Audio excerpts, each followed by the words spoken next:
నిజమైన స్నేహితులు. శ్రీకృష్ణుడు సుధామ చిన్ననాటి స్నేహితులు. కృష్ణుని వృద్ధి చెంది పెరిగి సంపన్నుడైనాడు. కానీ సుధామ భేదతనంతో చిన్న గుడిసెలోనే తన భార్య పిల్లలతో అవస్థలు పడుతూ జీవిస్తున్నాడు. చివరికి పిల్లలు ఆకలిని కూడా తీర్చలేని గడ్డు పరిస్థితికి వచ్చేశాడు. సుధామ భార్య కృష్ణుడి వద్దకు వెళ్ళి సహాయం అడగమని సలహా ఇచ్చింది. మిత్రుడి దగ్గరకు వెళ్ళి సహాయం అడగాలంటే సుధామాకి చాలా మొహమాటం, సిగ్గు అడ్డు వచ్చింది. వాటిని పక్కన పెట్టి తెగించి ద్వారకాకు వెళ్ళాడు. సుధామ భార్య కృష్ణుడికి ఇష్టమైన అటుకులు మూటకట్టి ఇచ్చింది. ద్వారకా నగరం వైభవాన్ని చూసి తెగ ఆశ్చర్యపడ్డాడు. రాజభవనం వద్ద ఉన్న ద్వారపాలకులు సుధామ చినిగిన పంచ అవతారం చూసి లోపలికి పంపించలేదు.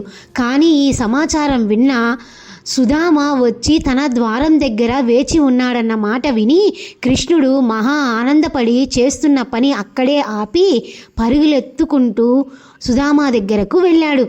సుధామని ఆప్యాయంగా కౌగిలించుకొని లోపలికి ఆహ్వానించాడు.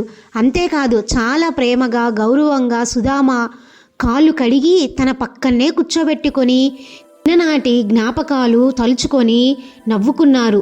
అంత గొప్పగా ఉన్న రాజు శ్రీమంతుడు అయిన శ్రీకృష్ణునికి తాను తెచ్చిన అటుకులు ఇవ్వటానికి సిగ్గుపడి వెనకదాచుకున్నాడు సుధామ. అది గమనించిన శ్రీకృష్ణుడు అడిగి మరీ చేతిలో నుంచి తీసుకొని మూట విప్పి తినసాగాడు. శ్రీకృష్ణుని ప్రేమకి ఆదరణకి సుధామ చాలా సంతోషించాడు. ఇక సెలవు తీసుకుంటానని తన ఊరికి వచ్చేసరికి తన గుడిసె పోయి మంచి భవనం, పిల్లలు భార్య మంచి దుస్తులు ధరించి కలకలలాడుతూ కనిపించారు. తను ఎంత అదృష్టవంతుడో అనుకున్నాడు సుధామ. నోరు తెరిచి ఏమీ చెప్పలేదు, సహాయం అడగలేదు. అయినా కృష్ణుడు తెలుసుకొని తనకి ఏం కావాలో ఇచ్చేశాడు. అదే నిజమైన స్నేహం అంటే అని అనుకొని మురిసిపోయాడు.